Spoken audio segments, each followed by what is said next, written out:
everybody, and welcome back to Home Away, our podcast. I'm Michela. And I'm David.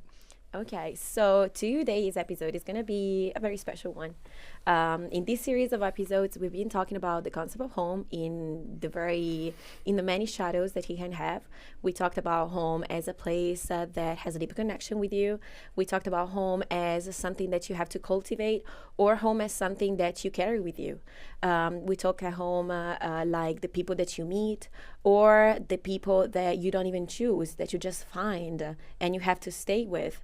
And at the end of the day, they end up by becoming your home. We talked about home where you don't even make an effort. And we talked about home as where your heart belongs.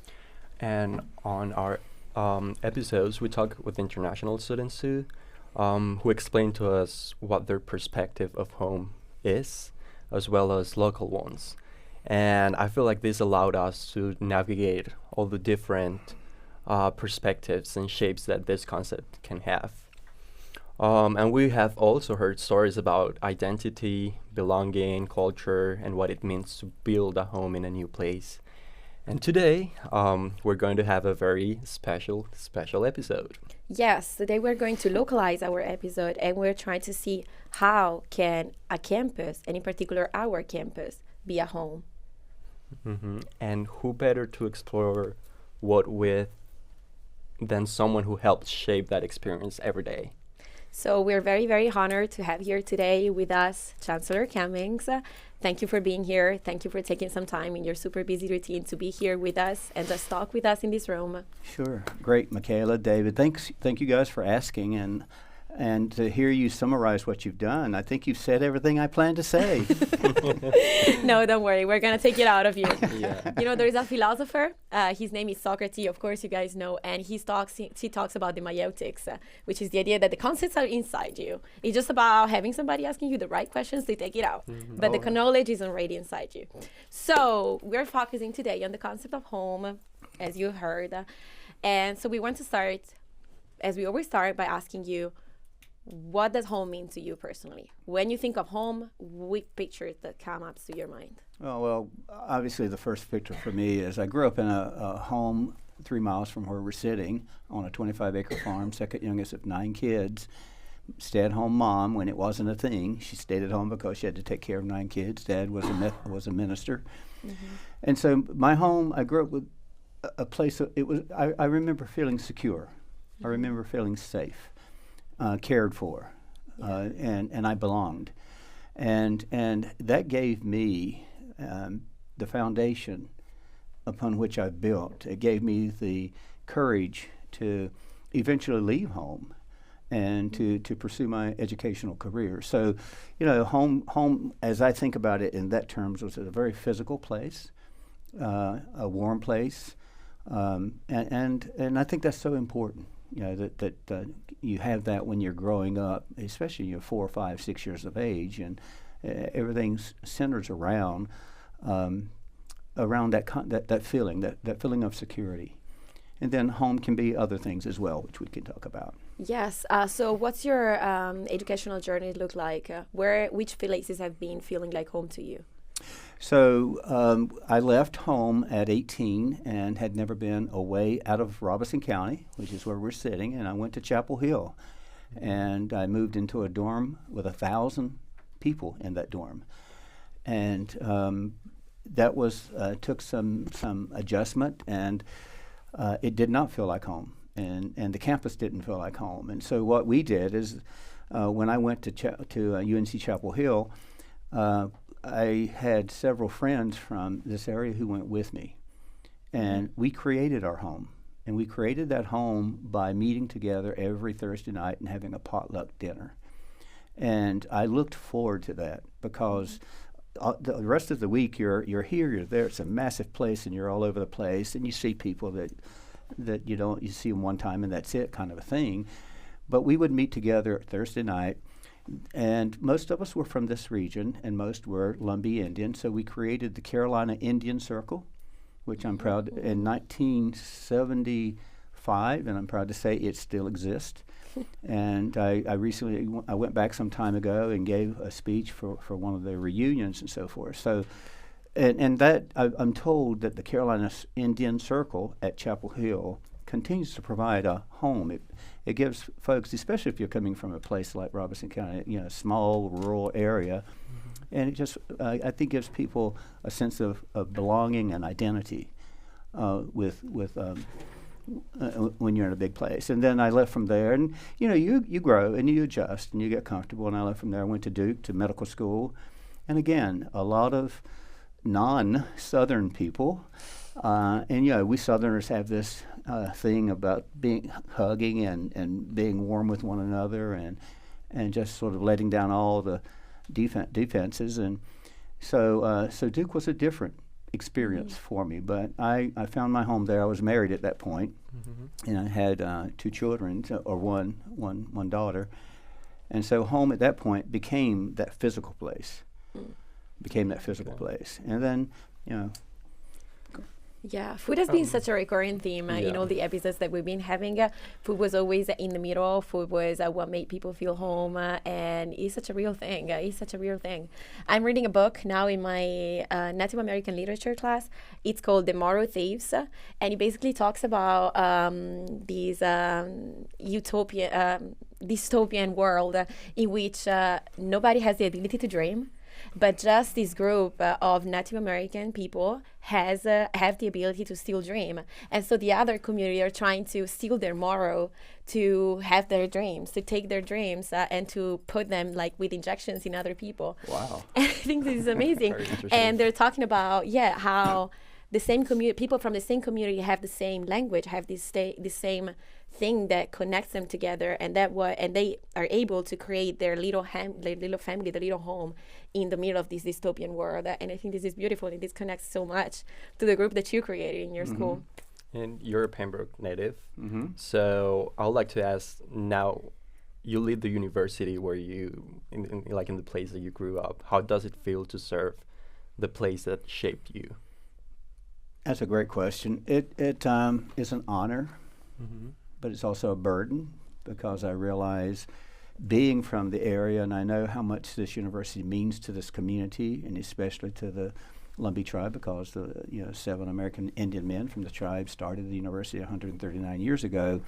And growing up, from my very first grade on, I've always heard about the college, the university. And the elementary school that I went to was located where the Performing Arts Center is right now.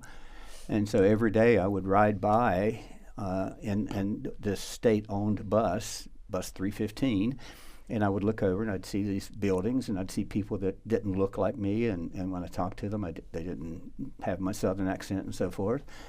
So I grew up with that being home, and your question relates to now coming back home, which is what I've done. This was not planned.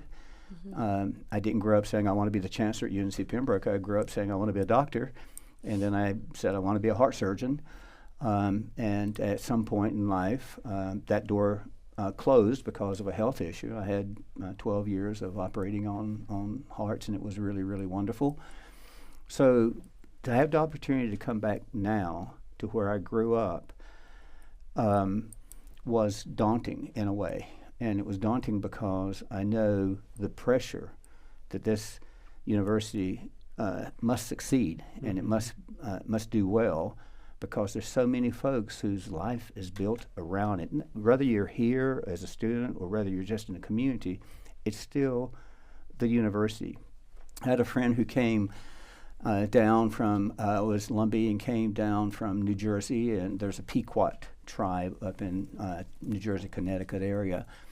And he said, it's really interesting that the Pequot tribe, those students grow up looking at the casino, and they have a massive casino there.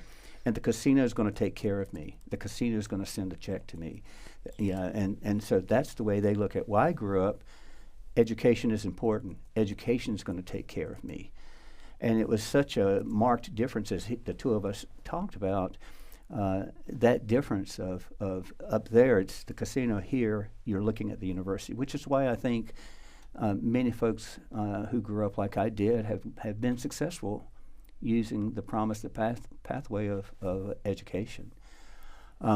Coming back, I've enjoyed being here, but there is that pressure to be successful, and that's fine. I accept it, and I think it's motivated me. It's pushed me. It's kept me up at night. It's kept me busy on the weekends, just trying to make sure that we've crossed the T's, dotted the I's. Okay, so you said you operated hearts, Yes. right? Okay, I don't know why, but I somehow connected that or think it as a metaphor Yeah. of, okay, little hearts, but what do you feel like you have done in the heart of Pembroke, which is UNCP? So, David, I think about that. At one point in my career, I operated on one heart at the time. And that person was all important because you're in the operating room. You literally stop the heart, you work on it, and then you resume. You start. You restart the heart. And but it's one heart at a time. And just yesterday, I was thinking. Now I operate on. I've operated on thousands of hearts, and I have 8,100 hearts right now that I'm operating on, metaphorically, as you say. Yeah. And even before, when I had to stop operating because of a health issue, I became Medicaid director for the state of North Carolina, and I remember a friend telling me how awesome that must be to not just to be operating on one heart, but now you're operating on 2 million hearts across the state of North Carolina who are receiving Medicaid assistance, and now here at this university. So. I think that's a pretty cool thing. I really like it. Yeah, it's a really beautiful thing. It's very beautiful to think about. So you're definitely trying to create that sense of belonging and sense of home for the students. How do the students make you feel home? So when I came here, Michela, now 11 years ago, I heard students. First of all, it's all about the student.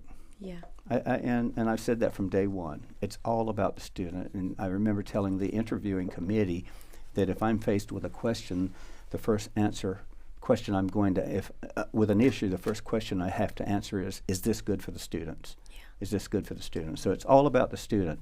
So I've always emphasized the student experience. But when I came here, students would say, this feels like home to me. It's, I've had students say, I don't want to leave. I'm supposed to graduate and I don't want to leave. I want to stay here.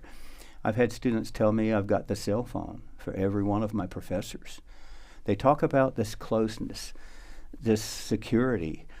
And I think that was here. So that was here when I got here. Now I hope and I think that we've made that even more because I do emphasize my relationship with the students in terms of being available and I do try and establish a culture that emphasizes the person. And at Duke, it was all about Duke, and it was almost automatic or mechanistic or something like that. And that's okay. But I never looked at Duke at medical school as my home. I never looked at Chapel Hill as my home. I come here to Pembroke, and one of the first things I hear from students, this is my home. I feel like I'm at home here.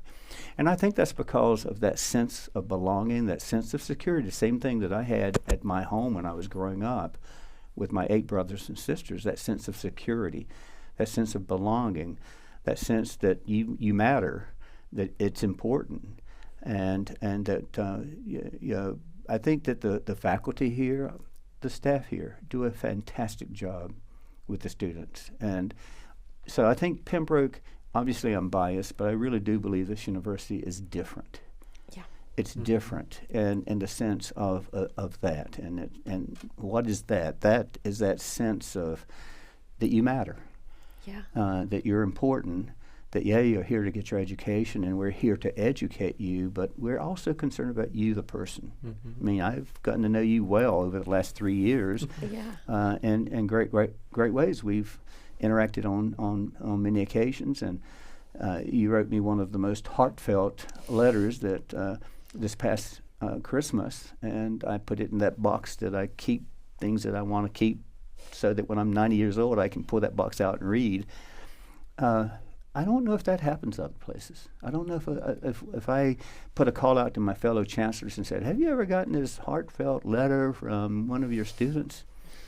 I kind of think it would be a few, if any. Yeah. So that's the place this is, and that's why I think students can call it home and feel like they're at home. That's something that I've heard from transfer students a lot, that they really highlight that from here, that it's very belonging, it's very warm, it's very familiar, and people here are really wanting to help you to succeed, not only, as you said, sir, in your career, but as a personal, as your persona.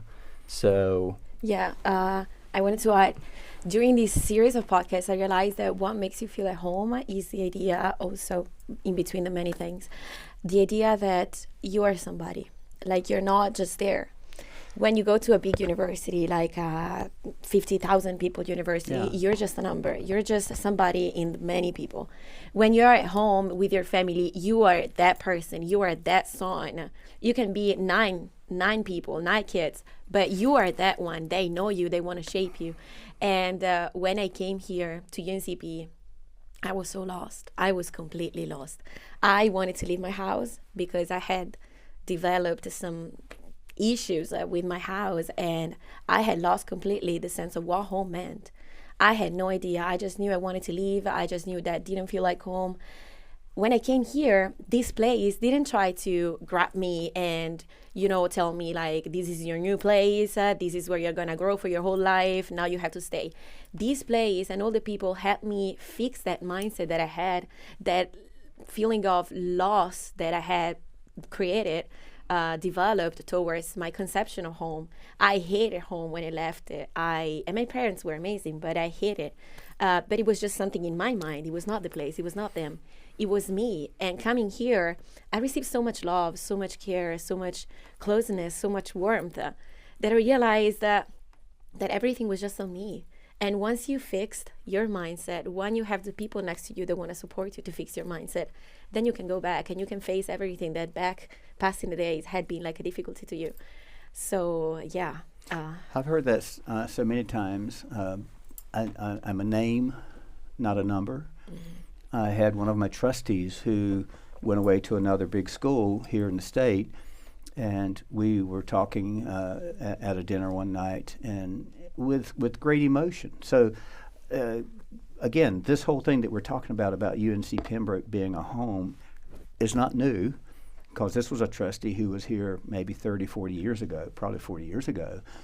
And he said, I went to the big school, and for a year, he still had his number memorized. So every test he took, or everything he had to fill out, he had to put that number on it. So that was him. That was his identity, was that number.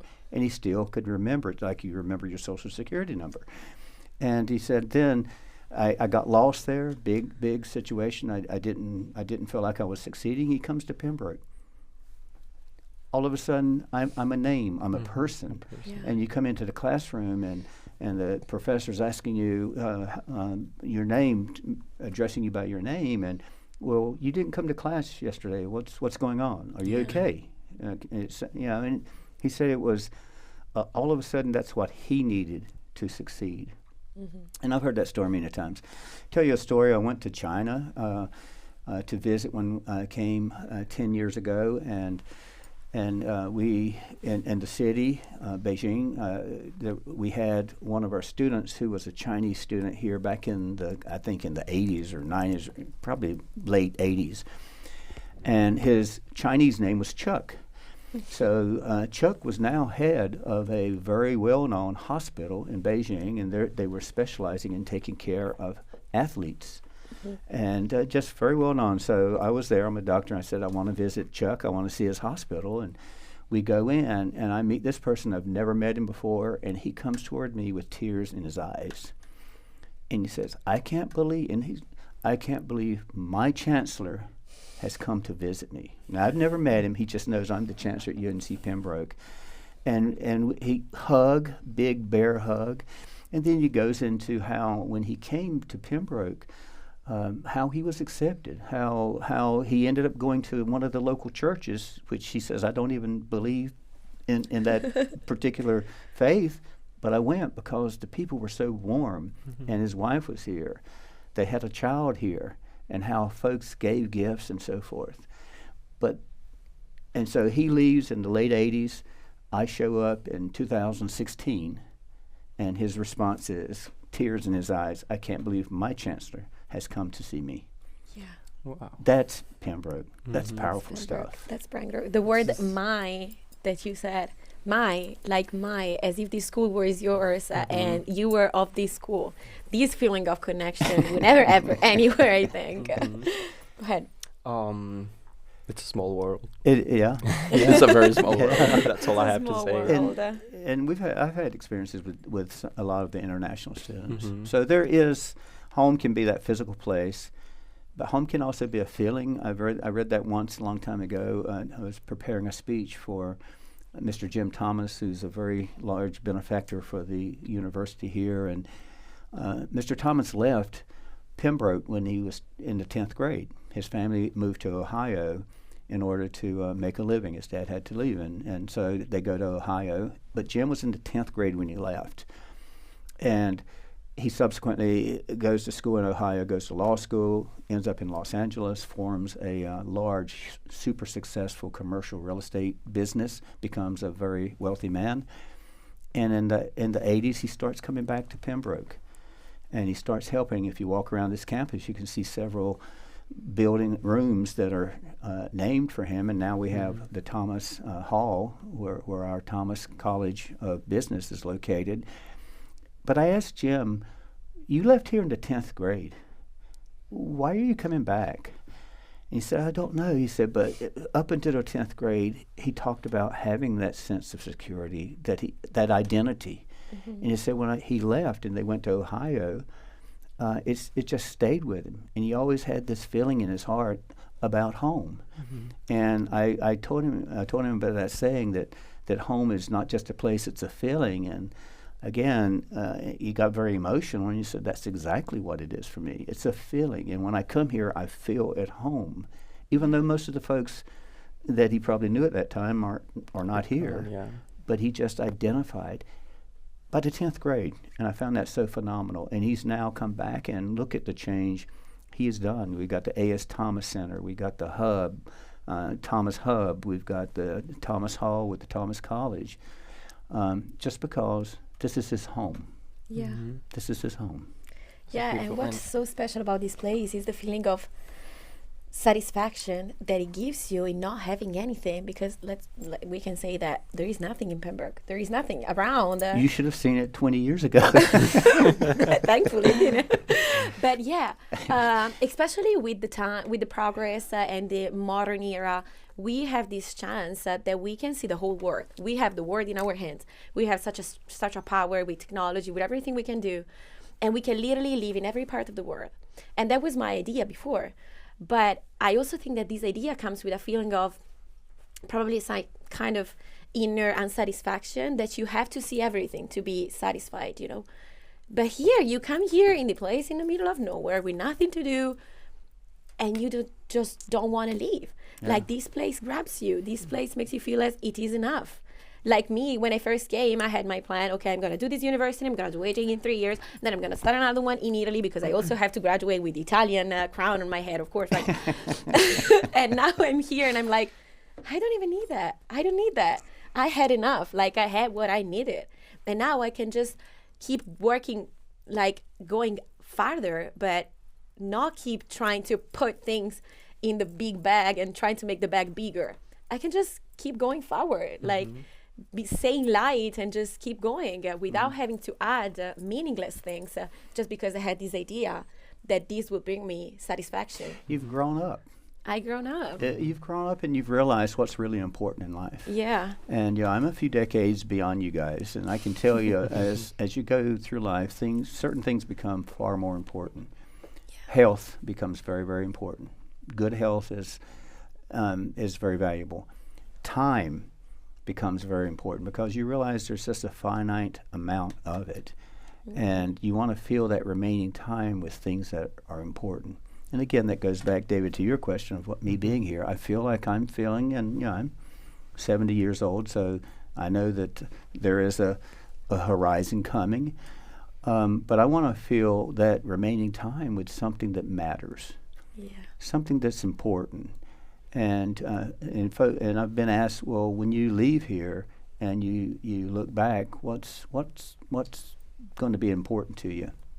What's going to be important to me is that there's a Michela and a David who says, he was my chancellor. I'm going to cry now. Just like Chuck. Here's my chancellor, and I've never met the person. But he was associating me with that sense that he found, that home he found when he was here.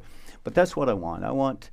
I hope that in the future at some point someone says, it mattered that guy lived because he impacted my life. That's legacy. That's legacy. Really, That's legacy. And I may add, I was with a friend. We were celebrating his retirement as an orthopedic surgeon a couple of weeks ago. And Mark's just this person whose heart is bigger than all outdoors. And he brags, or people brag about the fact that he's never asked, does this patient have insurance? And he doesn't care if you got insurance. He's going to take care of you, and then all that will take care of itself, as he says. But Mark's a pretty quiet person, but we asked him to speak at his retirement, and most of us thought he would get up and say, hey, thank you for being here. It's so wonderful. Thank you. Good night. He had 7 pages. And he spoke very eloquently, but the part that I remember was he talked about his legacy. What does he want to be remembered for? And he gave this story. I don't know how much time we have, but he gave this story that he was in his office one day, and this fella comes in to be treated, and his shoes consisted of cloth of various kinds wrapped around his feet with duct tape. And literally, that's what he came in. That's what he was wearing as shoes. And it was cold outside.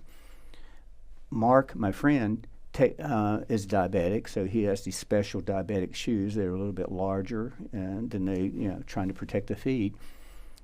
Mark took his shoes off, literally in his office, and gave them to the man.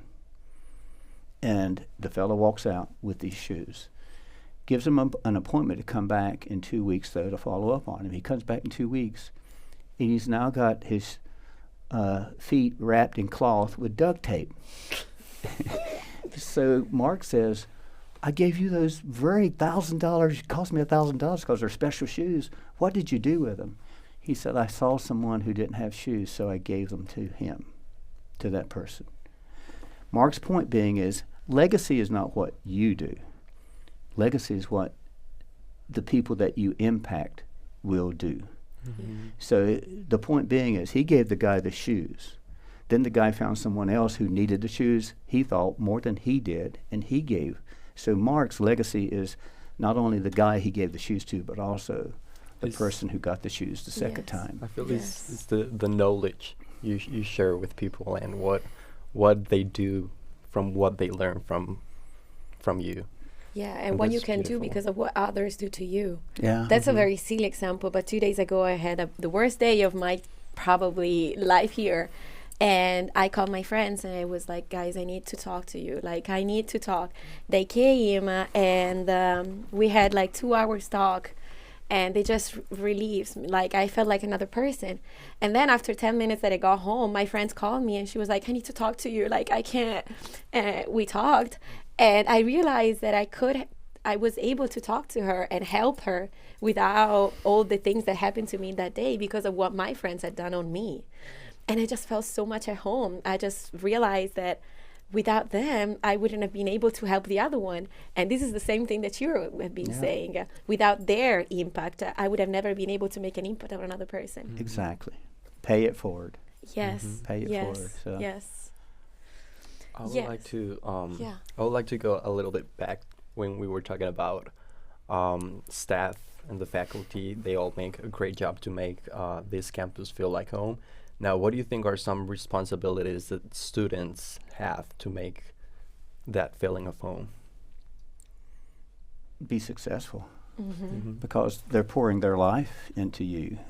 The folks who cut the grass here, Yeah. the people who clean the buildings here, and to the faculty, they're here, and they're treating you this way because they believe in you and they want you to be successful.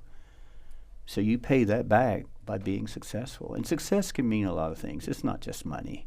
You know, there's success in life and there's significance in life. You know, and success has to do maybe with money and position and all those things.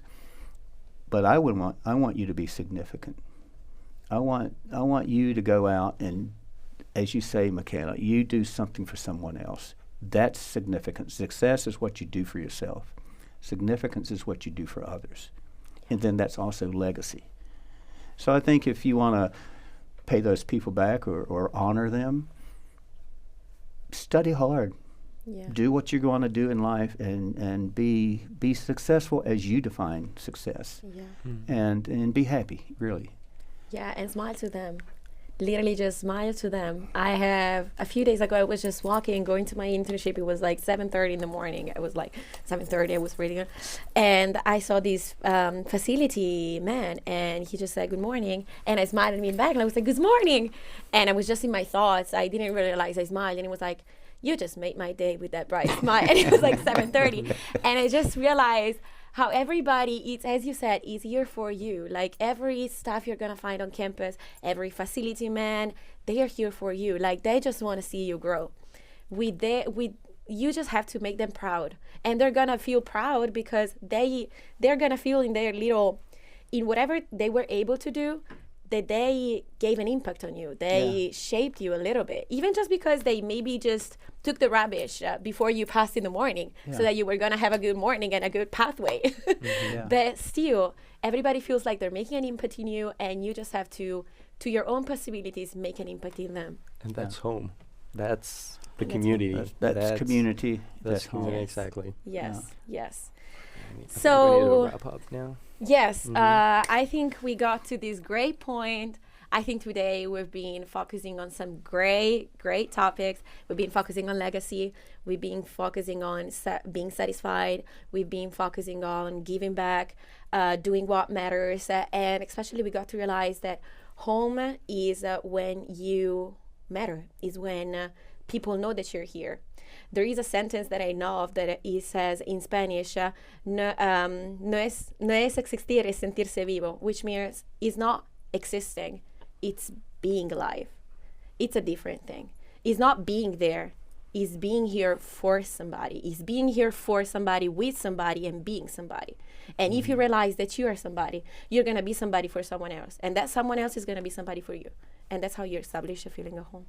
And I love how on each episode we have different topics. Yeah. Very different topics, but they all build the one meaning of home. Yeah. Yes. And I really appreciate you taking time to be with Yes. us, I'm honored. Chancellor. I really am honored. It's Yes. been a great time, a great Yes. conversation. Thank You so guys are much. why I'm here.